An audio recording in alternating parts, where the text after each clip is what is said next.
अस्सलाम वालेकुम, मैं हूं हमाद सोहेल और आप देख रहे हैं क्रिप्टो फिगर। आज हम क्रिप्टो करेंसी से रिलेटेड कुछ बेसिक चीज़ों को जो है वो आपके साथ डिस्कस करेंगे, जिस वजह से लोग क्रिप्टो करेंसी को छोड़ देते हैं लॉस होने की वजह से। ठीक है, तो सबसे पहली चीज़, नेवर पे टू एनीवन। आपने किसी को पैसे नहीं देने हैं। ये क्रिप्टो करेंसी का बेसिक और फर्स्ट रूल होता है। अगर आपने किसी को पैसे दिए तो वो पैसे आपको वापस नहीं मिलेंगे, कभी भी नहीं मिलेंगे। कोई भी आपसे पैसे मांगता है, कोई भी आपसे पैसे के लिए कहता है, तो बस समझ जाएँ कि उसका लिंक क्रिप्टो करेंसी से नहीं है। इसलिए बहुत सारे सरमायादार जिनको क्रिप्टो करेंसी समझ में नहीं आती, वो क्रिप्टो करेंसी में नहीं आते हैं। क्रिप्टो करेंसी में वही लोग कामयाब हैं जो क्रिप्टो को सीखते हैं और सीख कर उसमें इन्वेस्टमेंट करते हैं। क्रिप्टो खरीदना, क्रिप्टो बेचना उनके हाथ में होता है, तो वही लोग क्रिप्टो करेंसी में कुछ कर पाते हैं, अगर थोड़ी-सी सोच और समझ इस्तेमाल करें। इसकी कुछ एग्ज़ाम्पल मैं आपके साथ शेयर करता चलूँ। किसी भी आप ग्रुप को जॉइन करेंगे तो वो आपसे पैसे लेंगे, पैसे लेने के बदले में वो आपकी इन्वेस्टमेंट नहीं करेंगे, वो आपको सिग्नल्स देंगे कि आप ये खरीद लो, ये बेच लो, लेकिन वो खुद खरीदेंगे, बेचेंगे कभी भी नहीं। ठीक है? तो ये बेसिक रूल है, आपको पता होना चाहिए, never give your money to anyone. आपने किसी को पैसा नहीं देना, ठीक है? अब नेक्स्ट, बायर और सेलर का कॉन्सेप्ट क्या है? ठीक है? बहुत सारी वजह होती है कि आप क्रिप्टो करेंसी खरीद रहे हो और बहुत सारी वजह होती है कि आप क्रिप्टो करेंसी बेच रहे हो। ठीक है? 2 बुनियादी वजह होती हैं, मैं आपके साथ शेयर करता चलूँ। जब आप क्रिप्टो करेंसी को बेच रहे होते हो तो आपके दिमाग में होता है कि सामने वाला जो खरीद रहा है वो बेवकूफ़ है, इस क्रिप्टो करेंसी ने इस पॉइंट से नीचे आना है, ये बेवकूफ़ी कर रहा है इस वक़्त खरीद के। ठीक है? और जो खरीदने वाला होता है वो क्या सोचता है कि बेचने वाला बेवकूफ़ है, अभी तो इसने और ऊपर जाना था। सपोज़ दैट कि कुछ दिनों पहले आपने डॉट के बारे में सुना होगा कि डॉट की वोटिंग चल रही है, ठीक है? डॉट कॉइन जो है, ठीक है? इसमें डिफरेंट प्रोजेक्ट लिस्ट होंगे, उसमें आप एज़ अ वोट जो है वो उन कॉइन्स को डॉट कॉइन्स को जो है वो लिस्ट करोगे, जिसमें वो 2 साल या 6 महीने के लिए जो लिस्ट होगा, बदले में आपको रिवॉर्ड मिलेगा, ठीक है?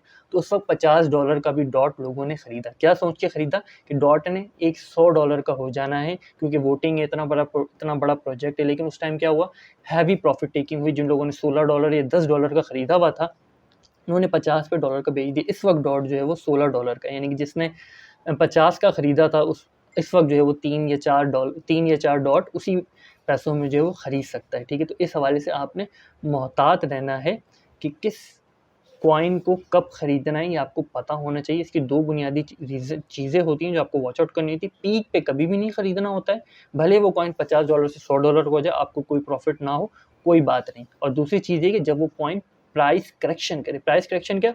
ऊपर जाएगा, ऊपर जाने के बाद ऑल टाइम हाई बनाने के बाद ऑल टाइम लो से थोड़ा-सा ऊपर उसकी एक स्ट्रॉन्ग सपोर्ट होती है, वो वहाँ पे लाज़मी टच करता है और कुछ टाइम तक उस पीरियड में कंसोलिडेट करता है, मतलब ऊपर जाएगा, नीचे आएगा, ऊपर जाएगा, नीचे आएगा। इसकी मिसाल आप शिबा कॉइन को देख सकते हो, ठीक है? डॉज कॉइन को देख सकते हो, सबसे अच्छी मिसालें आपकी इसकी हैं। आप 1 डे चार्ट में इनको खोलोगे तो आपको पता लग जाएगा कि किस तरह ये ऑल टाइम हाई बनाते हैं, किस तरह ये ऑल टाइम लो की सपोर्ट लेते हैं और उस रेंज में ट्रैवल करते रहते हैं, फिर एक पीक मारते हैं। ये तो एक बात हो गई, ठीक है? कि बायर और सेलर का माइंडसेट क्या है, ये साइड पे रखती है। अब आपने इन्वेस्टमेंट किस तरीके से करनी है, ठीक है? इन्वेस्टमेंट करने के 2 तरीके होते हैं और 2 ही तरीके हैं, ठीक है? बुनियादी, एक वो तरीका जो डेवलप्ड कंट्री के लोग करते हैं और एक वो तरीका जो अंडर डेवलप्ड कंट्री के लोग करते हैं।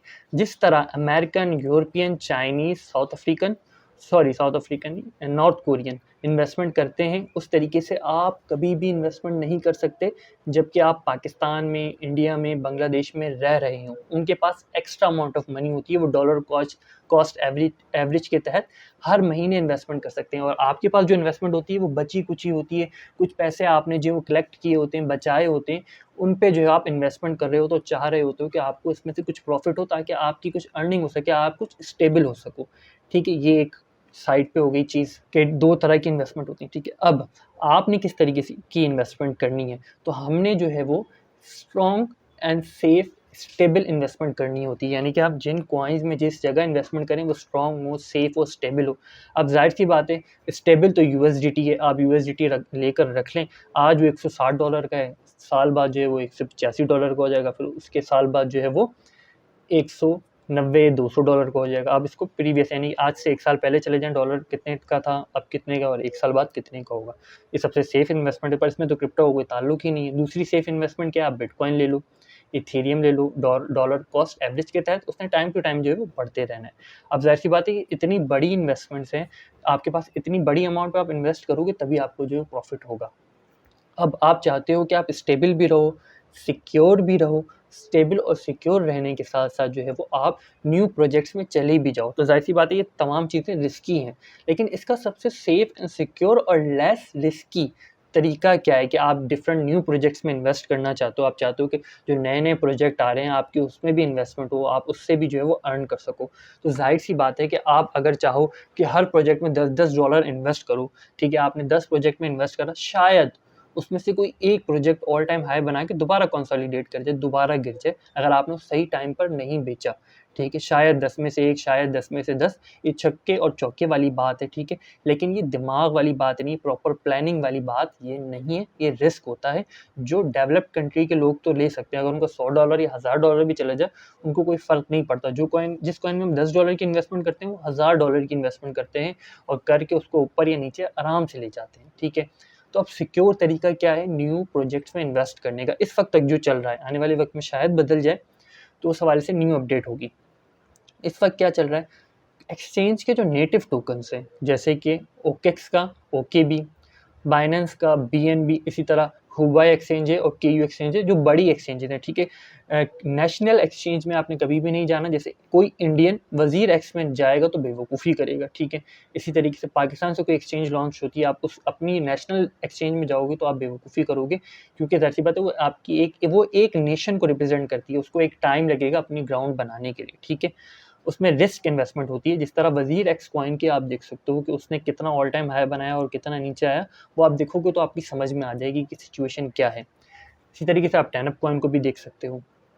तो अब आ जाते हैं जो जो एक्सचेंजेस बड़ी एक्सचेंजेस हैं, ठीक है? जैसे बाइनेंस हो गया, ओकेक्स हो गया, केयू कॉइन हो गया, हुबाई हो गया, ऑल्दो ये भी कुछ इनमें भी कुछ ना कुछ गड़बड़ हो सकती है, लेकिन अगर सेफेस्ट या सिक्योर्ड देखा जाए तो वो ये हैं।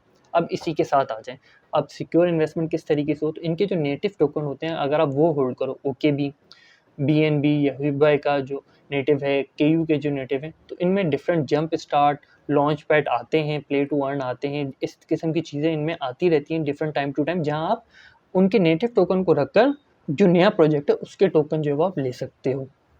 जैसे इस वक्त टाकी टोकन की बात हो रही है ओकेक्स एक्सचेंज पे, ठीक है? इसी तरीके से गैल टोकन है, गैलेक्सी एनएफटी और वेब 3.0 से रिलेटेड है, ठीक है? कोशिश करेंगे जब तक ये वीडियो अपलोड हो आई कार्ड में आपको वो शो हो रहा हो, तो वहाँ जाके आप उसको रिव्यू कर सकते हो, ठीक है? तो उनको अगर आप बाइनेंस एक्सचेंज पे जो है वो बीएनबी या बीयूएसडी जो उनका स्टेबल कॉइन है वो स्टेक करते हो, वो वहाँ पे देते हो, ठीक है? बदले में आपको जो है वो उनका जो न्यू प्रोजेक्ट के टोकन होते हैं वो मिलते हैं। अब आने वाले वक़्त में 6 महीने बाद, साल बाद वो टोकन अपना ऑल टाइम हाई बनाता है, फ़ौरन ही फिर नीचे आता है, कंसोलिडेट करता है, डिफरेंट डेवलपमेंट्स होती हैं। फिर वो 1 साल बाद या 6 महीने बाद एक पोज़ीशन पे चला जाता है, तो आपका 1 या $2 जो है वो इस वक़्त वो साल या डेढ़ साल बाद जो है वो तकरीबन 15-20 या हो सकता है $100 भी हो जाए। लेकिन जो आपकी इन्वेस्टमेंट है, वो आपकी इन्वेस्टमेंट वापस आ चुकी होगी, आपको इन्वेस्टमेंट वापस मिल चुकी होगी, ठीक है? अब ओकेक्स एक्सचेंज पे तो आप ओकेबी को ले सकते हो, ठीक है? ओकेबी को लेकर आपने रख दिया उसमें और ओकेबी की प्राइस ऊपर या नीचे होती रहती है। बाइनेंस में ड्यूल ऑप्शन होता है। बाइनेंस में चाहो तो आप बीएनबी ले लो, जो ऊपर काफ़ी जाता है और प्राइस करेक्शन भी करता है, लेकिन ओवरऑल देखें डॉलर कॉस्ट एवरेज के तहत तो वो ऊपर ही जाता है। अगर आप और सिक्योर चाहते हो तो आप बीएनबी ना लो, आप बीयूएसडी उसका जो स्टेबल टोकन है वो ले लो और बीयूएसडी को ही बार-बार इन्वेस्ट करके आप जो है वो न्यू प्रोजेक्ट्स में से जो उनके टोकन्स होते हैं वो आप ले सकते हो। एक दफ़ा आप स्टेबल हो जाओ, सिक्योर हो जाओ, आपने $100 इन्वेस्ट किया है, तो आपकी $100 की इन्वेस्टमेंट बाहर आ जाए, फिर आपके पास जो कुछ भी होगा वो प्रॉफ़िट होगा, फिर उसमें से आप डिफरेंट चीज़ों में क्या कर सकते हो इन्वेस्टमेंट कर सकते हो। तो पहला कॉन्सेप्ट आपका ये होना चाहिए कि आपकी जो इन्वेस्टमेंट है, वो सबसे पहले उस प्रोजेक्ट से क्या निकले, बाहर निकले। आपने क्रिप्टो करेंसी में $100 इन्वेस्ट किया है, तो आपका पहला फ़ोकस होना चाहिए कि मैं किसी तरीके से अपनी इन्वेस्टमेंट को क्या करूँ, बाहर निकालूँ।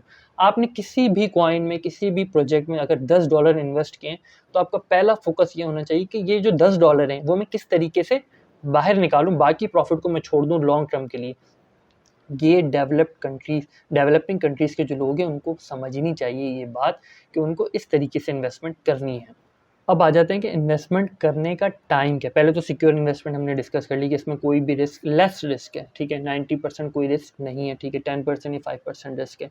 अब किसी भी कॉइन के बारे में आपको जब पता लगता है, ज़ाहिर-सी बात है, तभी आप उसको खरीदते हो, तो ये भी सबसे बड़ी बेवकूफ़ी है, ठीक है, जैसे मैं आपकी एग्जांपल आपको देता चलूँ, कुछ दिनों पहले आपने देखा होगा डॉट कॉइन के हवाले से बहुत ज़्यादा खबरें आ रही थी कि डॉट कॉइन में वोटिंग हो रही है, डिफरेंट आप डॉट कॉइन को वो एज़ अ वोट जो है वो स्टेक कर दो 6 महीने के लिए, बदले में आपको रिवॉर्ड मिलेगा। तब डॉट $50 का था और ये एक्सपेक्टेड था कि डॉट $100 का हो जाएगा, लेकिन इस वक़्त डॉट $16 का है।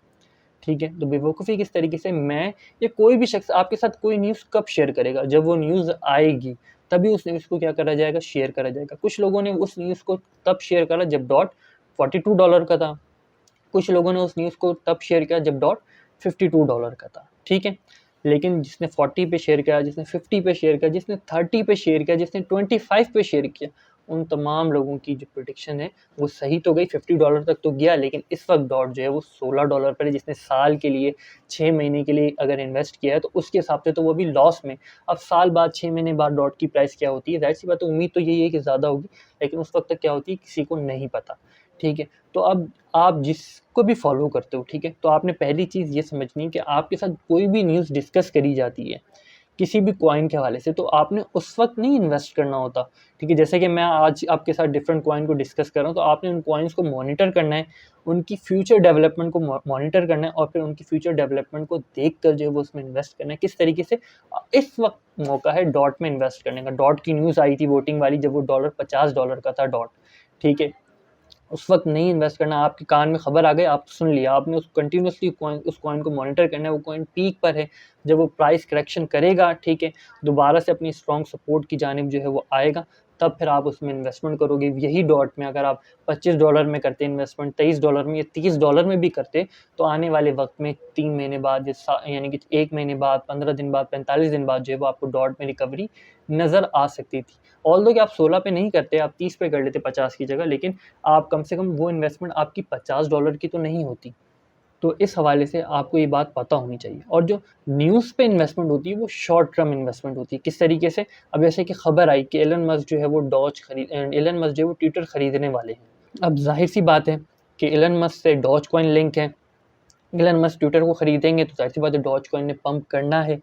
तो डॉज कॉइन ने पंप किया भी, लेकिन इस वक्त अगर आप जाके डॉज की प्राइस को देखेंगे तो पंप करते ही फ़ौरन उसने जो है वो प्राइस करेक्शन करी है। अब जब ये खबरें आ रही थी मार्केट में कि एलन मस्क जो ट्विटर लेने वाले हैं, वो उम्मीद है कि वो करेगा नहीं करेगा, तो वो टाइम था कि उसमें इन्वेस्टमेंट करी जाए, ना कि वो टाइम कि जब एलन मस्क ने डॉज को खरीद लिया, ट्विटर को खरीद लिया, उसके बाद डॉज ऊपर चला गया, अब आप खरीद रहे हो कि डॉज और ऊपर जाएगा। तो ये सबसे बड़ी बेवकूफ़ी होती है। इसलिए हम कंटिन्यूसली किसी न किसी को फॉलो करते हैं, कॉइन मार्केट कैप को, कॉइन गीको को, ठीक है, वॉच गुरु को, और डिफरेंट प्लेटफॉर्म्स हैं जो कॉइन्स के बारे में बताते हैं, न्यूज़ के बारे में बताते हैं।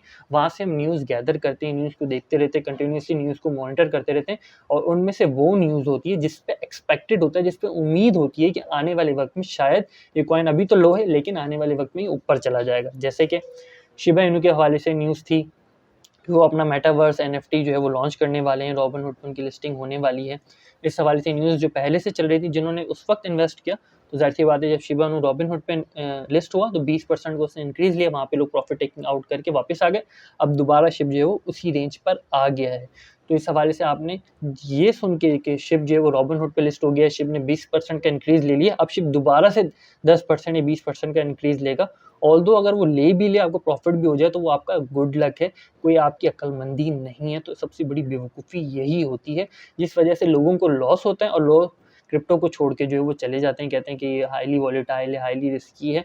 तो आपको ये कुछ बातें हैं जो आपको पता होनी चाहिए। ऑल्दो कि आने वाले वक़्त के साथ ये चीज़ें चेंज हो जाएँ, डिफरेंट हो जाएँ। वीडियो लंबी डिटेल इसी वजह से है कि मैं ये नहीं चाहता कि इसको ज़्यादा लोग देखें या इसकी रीच बढ़े या इससे मुझे किसी किस्म का फ़ायदा हो। भले मुझे इससे कोई फ़ायदा ना हो, भले इसमें 1 व्यू हो, 2 व्यू हो, इस वीडियो को डिटेल्ड बनाने का मकसद ही यही है कि जो भी देखे कम से कम वो अपने आप को एक नुकसान से बचा ले। अब लास्ट में एक और चीज़ आपके साथ शेयर करता चलूँ, एयर ड्रॉप्स क्या होते हैं, ठीक है? एयर ड्रॉप एक ही तरह का होता है कि आप कुछ करोगे और आपको बदले में वो आपको एयर ड्रॉप में कोई चीज़ देंगे। आप करोगे क्या? आप इन्वेस्टमेंट के अलावा कुछ भी करो, तो आपको एयर ड्रॉप मिलेगा। अब एयर ड्रॉप ये एक्सचेंजेस वाले को हटा के, ठीक है, उसमें तो आप ओकेबी को उसमें डालते हो, ठीक है, जंप स्टार्ट में या लॉन्च पैड में स्टेक करते हो, तो बदले में आपको वो रिवॉर्ड मिलता है। वो एयर ड्रॉप नहीं, एयर ड्रॉप का मतलब ये होता है कि आप उनके कॉइन को फॉलो करो, ठीक है, आप उनके कॉइन के प्रीवियस होल्डर हो, ठीक है, आप पहले से कुछ हो, या आप उनका डिफरेंट जैसे कॉइन मार्केट कैप हो गया, कॉइन गीको हो गया, ले टोकन हो गया, यहाँ डिफरेंट एयर ड्रॉप्स की स्कीम्स आती रहती हैं जहाँ पे आपको कुछ टास्क करने होते हैं, बदले में आपको एयर ड्रॉप में वो कॉइन्स मिल जाते हैं। लेकिन कोई आपको ये कहे कि आपने $10 देने हैं, $10 दोगे तो आपको $20 का एयर ड्रॉप मिलेगा, ये बेवकूफ़ी है। ऐसा कोई एयर ड्रॉप नहीं होता, ये सब पॉन्जी स्कीम्स की तरह और स्कैम्स होते हैं।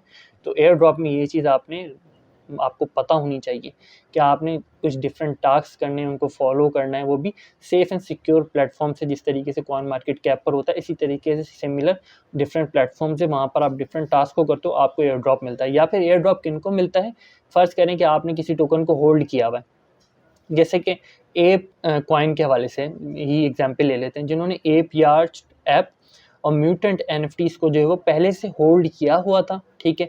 अब जब एप टोकन आया तो उनको जो है वो APE token as an airdrop मिले, लेकिन ये प्री प्लान नहीं था। किसी ने एप यार्च एनएफटी को, ये म्यूटेंट एनएफटी को ये सोच के नहीं खरीदा था कि आने वाले वक्त में एप कॉइन भी आएगा और एप कॉइन के जो एयर ड्रॉप है वो उनको मिलेगा, ठीक है। तो इस चीज़ के बारे में आपको डिटेल पता होना चाहिए कि आपने किसी को पैसे देकर अगर आप एयर ड्रॉप लेना चाह रहे हो तो वो एयर ड्रॉप आपको कभी नहीं मिलेगा। अपना वॉलेट कनेक्ट करके, अपना वॉलेट दे के एयर ड्रॉप आपको कभी नहीं मिलेगा, ठीक है। अपने वॉलेट को किस तरीके से सिक्योर करते हैं उस हवाले से वीडियो, तो उस अपना वॉलेट भी आपका जो है वो सिक्योर होना चाहिए। तो इस वीडियो को एंड करते हैं। आज हमने किन किन चीज़ों को रिव्यू करा। तो सबसे पहले हमने रिव्यू करा कि आपने किसी को पैसे नहीं देने, ठीक है। कोई भी आपके पैसे लेके आपको वापस नहीं करेगा। दूसरी चीज़ ये कि ख़रीदने वाले का माइंडसेट क्या होता है। इसके साथ हमने देखा कि इन्वेस्टमेंट डेवलपमेंट कंट्रीज़ के लोग और डेवलप्ड और अंडर डेवलप्ड कंट्री के लोगों की इन्वेस्टमेंट किस तरह की होती है और आपने कैसे करनी है। फिर इसके बाद हमने देखा कि आपने सबसे पहले अपनी जो इन्वेस्टमेंट है वो बाहर निकालनी है। आपने $100 क्रिप्टो में इन्वेस्ट करा तो आपकी कोशिश पहली क्या होनी चाहिए कि मैं $100 वापस निकालूं, जो प्रॉफिट है उससे इन्वेस्टमेंट करूं। किसी प्रोजेक्ट में $10 इन्वेस्ट किया तो सबसे पहले कोशिश होगी कि मेरा $10 बाहर निकले, फिर जो प्रॉफिट है मैं उसके साथ जो है वो आगे कोई भी गेम करूँ। ये चीज़ हमने डिस्कस करी। फिर इसके साथ हमने क्या डिस्कस किया कि नए प्रोजेक्ट में किस तरीके से सिक्योरली इन्वेस्ट करा जाए। जैसे कि एक्सचेंजेस के नेटिव टोकन्स होते हैं, उनको हम हमारे पास पहले से हो, हम उनको जो है इन्वेस्ट कर दें। अब नेटिव टोकन में एक्सचेंज का जो है वो टोकन आ जाता है, जैसे OKB और BNB, जो कि वॉलेटाइल होते रहते हैं, ऊपर या नीचे जाते रहते हैं। तो आप और सिक्योर होना चाहते हो तो बाइनेंस एक्सचेंज पे BUSD कॉइन होता है, जो कि स्टेबल कॉइन है। आप वो रख लो ना, उसकी प्राइस ऊपर जाएगी या नीचे जाएगी। जिस तरह से जो डेवलप्ड कंट्रीज़ होती हैं उनकी जो करेंसी नीचे गिरती रहती है और डॉलर ऊपर जाता रहता है। तो वो अगर आपने सिर्फ स्टेबल कॉइन भी अगर बाय करके रखा हुआ है किसी एक्सचेंज पे, तो वो आपको साल बाद प्रॉफिट दे जाएगा और बदले में आपको डिफरेंट प्रोजेक्ट्स के टोकन जो है वो मिल रहे होंगे। नॉर्मली इस तरह का होता है, अगर बाजू का चेंज भी हो जाता है, ठीक है। ये तकरीबन 90 to 95% सिक्योर चीज़ें होती हैं। फिर इसके साथ हमने देखा कि एयर ड्रॉप्स क्या होते हैं, ठीक है। एयर ड्रॉप्स किस तरीके के होते हैं, कौन सा सही होता है, कौन सा गलत होता है। सिक्योर प्लेटफॉर्म को आपने इस्तेमाल करना है। सिक्योर प्लेटफॉर्म की एक एग्जांपल कॉइन मार्केट कैप है, उनका भी एक प्रॉपर तरीका है एयर ड्रॉप का। फिर इसके साथ हमने शेयर करा कि जब भी आप कोई न्यूज़ सुनते हो किसी भी कॉइन के हवाले से, ठीक है, तो आपने उस न्यूज़ को सुन के कब इन्वेस्टमेंट करनी, कब नहीं करनी। मतलब किस खबर को, जो खबर ये बात बताती है कि हो सकता है कि आने वाले वक्त में ये कॉइन ऊपर चला जाए, अभी तो नीचे है लेकिन हो सकता है ऊपर चला जाए, तो वो न्यूज़ होती है इन्वेस्टमेंट करने की। आप सोच सकते हो, आप उसको डिस्कस कर सकते हो, एनालाइज कर सकते हो कि हाँ अभी तो ये डाउन है, लेकिन अगर ये डेवलपमेंट हो गई तो ये ऊपर चला जाएगा, लेकिन उसका डाउन होना ज़रूरी है। अब दूसरी चीज़ क्या कि किस न्यूज़ पे इन्वेस्टमेंट नहीं करनी कि कोई कॉइन पहले से ऊपर है, अब उसके हवाले से न्यूज़ शेयर करी जा रही है कि इसमें बहुत ज़्यादा डेवलपमेंट हो रही है, बहुत ही ऊपर जा रहा है। तो जब ऊपर जा रहा है, ऊपर जा चुका है, तो अब उसकी प्रॉफिट टेकिंग का टाइम है, उसको बेचने का टाइम है। अगर आपने कॉइन खरीदा हुआ है तो ये न्यूज़, ये खबर सुन के आपको खरीदना नहीं, आपको बेचना है इस कॉइन को। तो ये हमने डिस्कस किया। फिर इसी के साथ जो है वो मॉनिटर और तमाम चीज़ों को डिस्कस किया। वीडियो लंबी है, डिटेल्ड है, क्योंकि हमारी कोशिश है कि लोगों का नुकसान ना हो। प्रॉफिट हो ना हो एक अलग चीज़ है, लेकिन लोगों का नुकसान ना हो, क्योंकि लोगों की जो भी इन्वेस्टमेंट है वो उनकी मेहनत की कमाई है, हलाल की कमाई है, और एक-एक रुपया किस तरीके से कमाया जाता है ये हर हलाल कमाने वालों को अच्छी तरीके से पता होता है। एट द एंड ये तमाम चीज़ें कोई फाइनेंशियल एडवाइस नहीं, ये मेरी अपनी थिंकिंग है, मेरा पर्सपेक्टिव है, मेरा सोचने का तरीका है कि इन चीज़ों को इस तरीके से अगर सोचेंगे या इस तरीके से अगर करेंगे तो हम सेफ़ या सिक्योर रहेंगे। ज़रूरी नहीं है कि ऐसा हो। हाईली वॉलेटाइल मार्केट होती है, कोई भी बात किसी भी टाइम जो है वो चेंज हो जाती है। इवन क्रिप्टो इतनी हाईली वॉलेटाइल है कि मैंने वीडियो बनाई, उसमें जो मैंने आपको प्राइस बताई, जितनी देर में मैं वीडियो को रेंडर करूँगा, रेंडर होके अपलोड करूँगा, उतनी देर में क्रिप्टो करेंसी की तमाम चीज़ें जो चेंज हो चुकी होती हैं। तो किसी भी यूट्यूबर के लिए सबसे बड़ी कामयाबी ही यही होती है कि जब वो वीडियो बना रहा होता है और जब वो वीडियो अपलोड करता है उस ड्यूरेशन में जो वेरिएशन होती है वो इतनी ना हो कि पूरी वीडियो ही जो है वो ख़राब हो जाए। इन तमाम चीज़ों के हवाले से आपकी क्या राय है?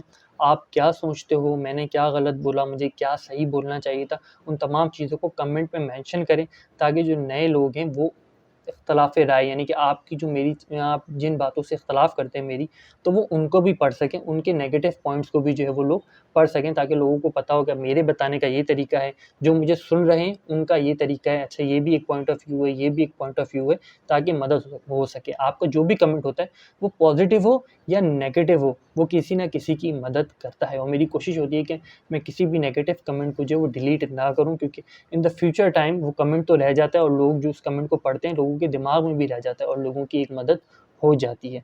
तो उम्मीद करता हूँ आने वाले वक़्त में हमारी नेक्स्ट वीडियो इससे ज़्यादा इन्फॉर्मेटिव होगी। सॉरी फॉर दैट कि वीडियो मैंने डिटेल बनाई, लंबी बनाई क्योंकि मकसद ही कुछ ख़ास था। फ़िलवक़्त के लिए इतना ही। इस फ़कीर को अपनी दुआओं में याद रखिएगा। खुदा हाफ़िज़। नासिर फ़ी अमान।